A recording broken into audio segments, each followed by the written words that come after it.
Winter squash are great for sparkling up winter meals because they have so much nutrition, they have so much color, and they have such a nice texture to them. But often, because there are so many different varieties of squash, we're kind of at a loss as to know exactly what to do with which one.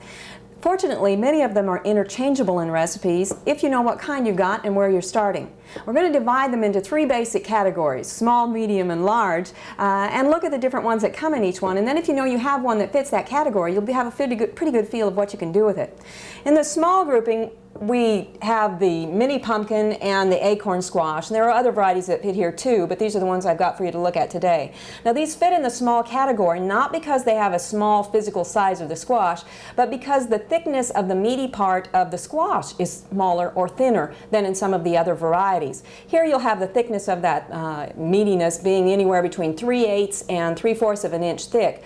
This kind of squash also tends to have a very large seed cavity, so that they're often used for stuffing, and they work very well in that respect. Anything that would fit in that category would fit well there with those types of recipes.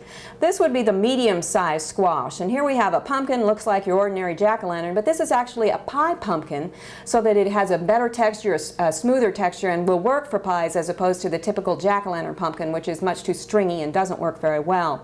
Also in this category is a buttercup squash. And again, there are several others that fit here. Here the thickness of the cavity is somewhere between 3/4 to 1 inch thick, so that you have or the thickness of the wall, so that it's going to take longer to cook than the smaller squash will. Now when you get up to the large, the medium to very large actually fit in this category. Here's one of those great big jack-o'-lantern pumpkins, and it is not really good for cooking. It's great for making a jack-o'-lantern. But down here you have a turban squash, a butternut squash, and a Hubbard squash. All of these can have very, very thick seed or meaty parts of the squash, anywhere from 1 inch up to maybe as much as 4 inches. And some of these squash also will be very large, which puts them in that category from that standpoint. But many times that's not the case. These are really not much larger than the acorn squash in many instances, but because of the thickness of that meaty portion and because of the very small seed cavity, they're going to take a lot longer to cook.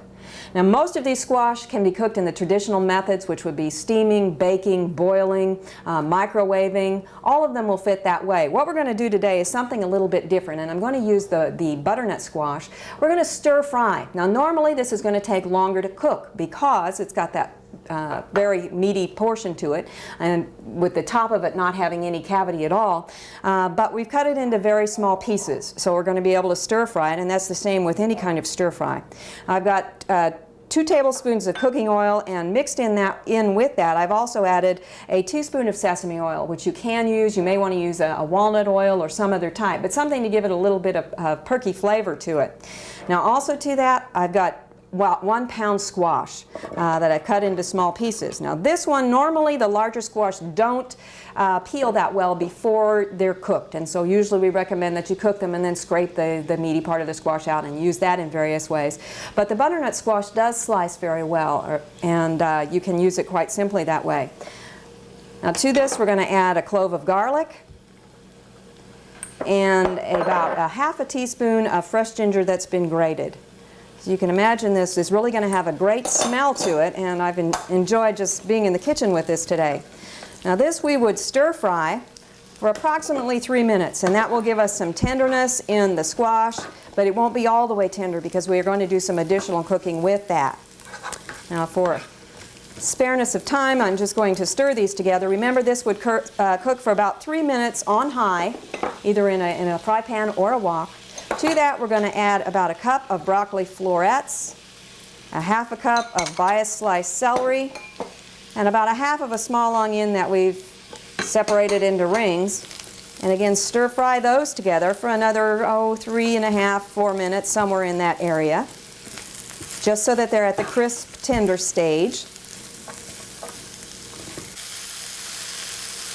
And finally to this we're going to add something that brings it back to the more traditional squash feel, because often many squash dishes are sweet, they're glazed, or they have sugar added to them, brown sugar often. So we're going to stir together about a tablespoon of honey and 2 teaspoons of honey and a tablespoon of lemon juice.